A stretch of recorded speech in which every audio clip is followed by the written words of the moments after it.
Hey everybody, thanks for joining me for another one-man review. Today I'll be taking a look at Tadao Tsuge's Slum, translated by our friend Ryan Holmberg, put out by the New York Review of Comics.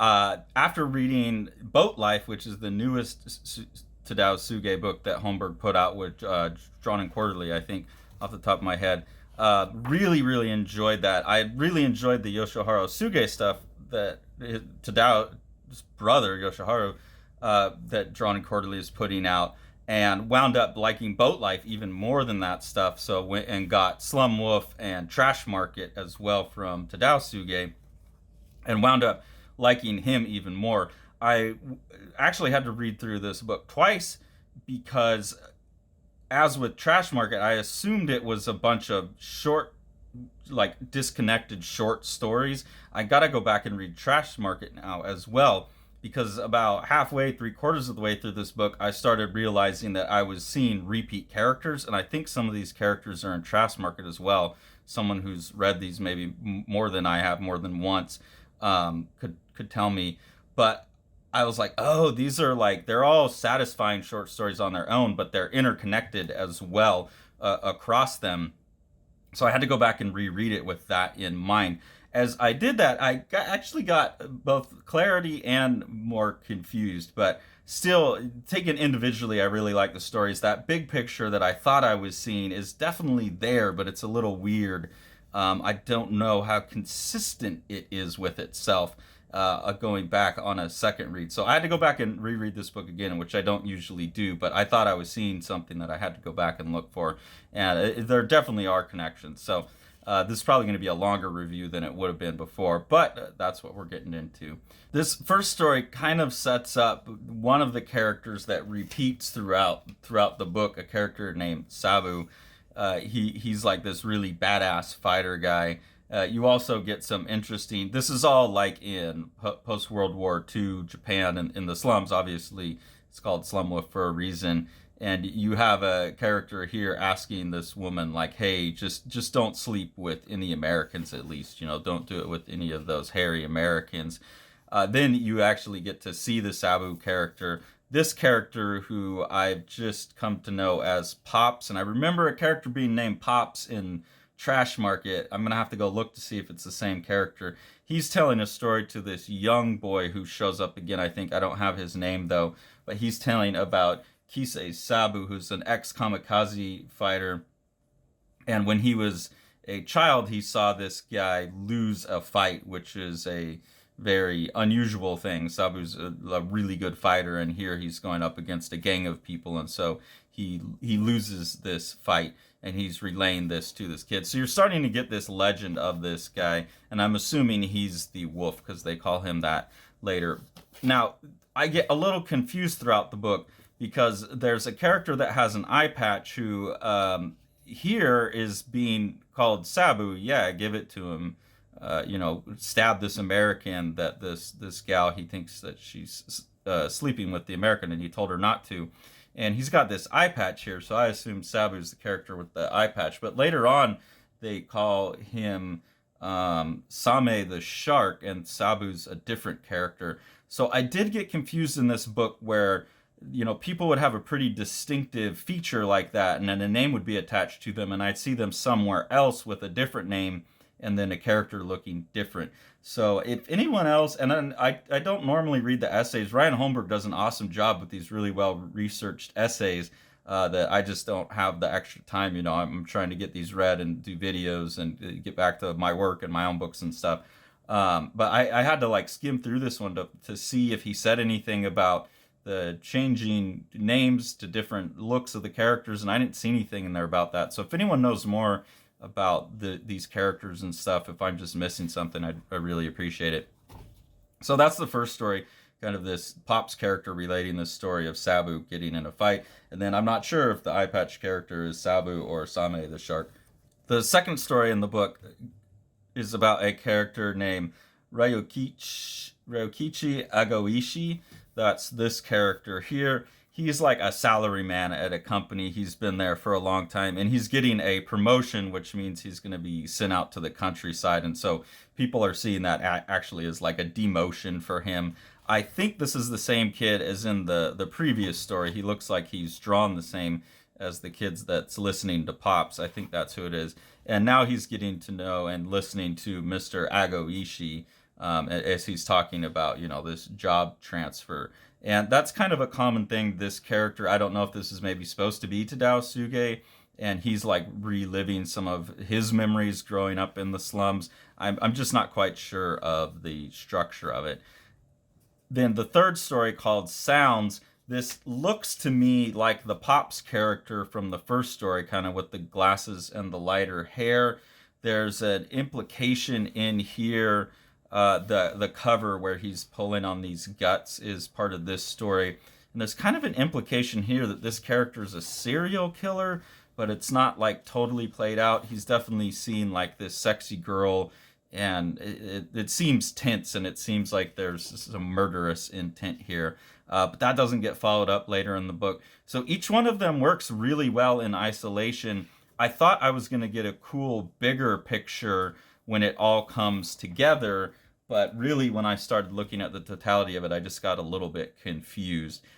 So actually my preference would be to read this book as a series of short stories. Here's a story called Punk, and this is about, this punk kid running around, messing with the girls, beating people up. And there's a sequence here where they beat up that I think it's the same character that might be the serial killer, who also might be Pops. They steal his wallet in that one. In the Punk story, you also get, I think, Mr. Agoishi again showing up. I think that's who this character is. He's kind of rendered the same. The hair's rendered the same. And he's talking to these punk kids, and they're kind of like going on about him and saying, hey, there's something wrong with this guy. And he says, it's you two who've got something wrong with. You're flapping around, playing, doing nothing, strutting around, bragging about how tough you are. You think you got the guts it takes to work hard and still barely make a living, huh? Do you? And I really like that bit of dialogue, that these kids think they're so tough, but it's like, you're going to fall apart when you face real life. And I guess especially, given how tough real life has gotten for me over the last couple of years with Tori's illness and becoming pretty much disabled for now, at least. Like that's way harder. And these punks that are going out and thinking they're tough guys, like they just don't know anything about that yet. They don't know anything about the duration, the marathon of real life. And so I think this is the Mr. Agoishi guy who's, been at the job for 17 years, grinding, barely making a living, and now he's getting transferred. There are those connections between the stories that do enrich each of these if the connections actually hold, but I'm not always sure they do. And I think this is a potent enough piece of dialogue on its own that I don't need the connections. The next story, The Lady of Catalpa Bar, introduces another character named Ryu. This is the character that I'm getting to know as Ryu. In later stories, someone who looks like this is the character they start calling Sabu, who I thought was the guy with the eye patch. But he's like a tough guy who comes to town. That's where I think maybe he's connected to Sabu. He's coming into a town, into the slums, and these kids don't know his reputation as a badass, and they're really harassing him. It's the same punk kids from the Punk story. You've got that character with the stripe on his hat that's in this story, I believe. Maybe not. No, maybe not. But anyways, these kids are harassing him. The punks are harassing him, and I think this is the kid from the first story. He's kind of seen this all happen now, maybe having heard about Sabu. These guys are picking on him and beating him up and stuff, and he doesn't do anything. He just takes it. And you find out later, obviously, he could totally whip their ass, but he's just like moved on from that lifestyle. You get this scene here where this character named Ryu sees this guy and thinks Sabu, Kamikaze Sabu, so then this is maybe Sabu.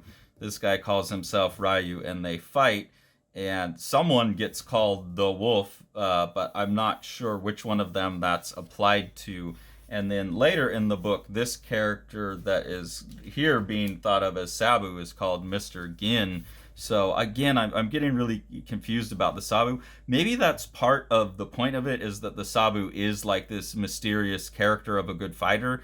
I'm just kind of realizing this now, maybe that maybe this is not a real person. It's just someone like anyone who's a good fighter is kind of getting this myth, this urban myth put onto them. Maybe that's what's going on in this book that I was missing. That makes more sense now that I'm thinking about it. The next story is called Bum Mutt. Again, you get, I believe this is the Ryu character. It looks like him. And he's looking for a woman named Shadow. In this story, the Ryuji, so this is the Ryu character, but now he's being called Ryuji. He's talking to this dog who says he's his dad. So some of the stories get a little like magical realism. In Vagabond Plane 1, a two-part story that's basically the story of how this slum came to be. You have one character who builds a shack, and then he leaves eventually, and this shack becomes occupied by other people over time. So here you have the Mr. Gin, or maybe the Sabu character. You have Ryu. You have some of the other characters that you meet. Other people start using it, and then eventually the shanty town builds around it. So you are getting throughout this whole book, even if I can't quite figure out who all the characters are, you are getting a very kaleidoscope picture, which I really appreciate, of an area and the vibe of an area and the history of an area. And I think that's where the real richness in this book comes from. Here, the character that I know as Ryu, people call him Sabu, and they say, "Where are you going, sexy? Hey, Sabu, about a drink? How's it hanging, Sabu?" Maybe what's going on here is it's not actually Sabu, and he just kind of looks like him and waves him off. But then he does get in the fight with the characters, and you see this guy who has not been aggressive yet gets in a fight. You also get a character here that, to me, kind of looks like the Ryu character getting in a fight with this guy with the glasses on. They're looking at each other and realizing that they kind of look the same. I don't know if they're twins. I don't know, if the Ryu is Sabu's twin, but this character has been called Sabu in other parts. Here's where they refer to him as Mr. Gin. You meet these two characters, Akira and Sato. And then I think maybe this character here is the Pops character that has glasses on. I'm not sure. There's just some similarities in drawing. Then there's a fight here, supposedly between Sabu and Ryu, and I guess this is where you see these two guys that look kind of alike. This is Sabu with the glasses and Ryu here. So yeah, maybe they're brothers. I'm just not sure. It's really unclear to me. I might have to read this book for a third time. And then you get the Same the shark character, which this is the character that has the eye patch on. So really, really confusing to me, that all of that. Then we get to the death of Ryukichi Agoishi. Obviously, we've had that character lose his job and move out. The Akira Sato character comes back into this, and now he's trying to rent a room in kind of like this big co-op house that the Mr. Agoishi character is also living in. So Akira's here, and he's trying to rent a room. This is a house full of kind of artistic people, like Yamabe here, who's a writer. There's a painter in there, this character named Hondo. He's sitting there painting these signs for naked ladies. So I guess this is the character that looked like Pops to me earlier, but that might be the Pops character with the glasses there. I don't know. But sign painter painting naked ladies.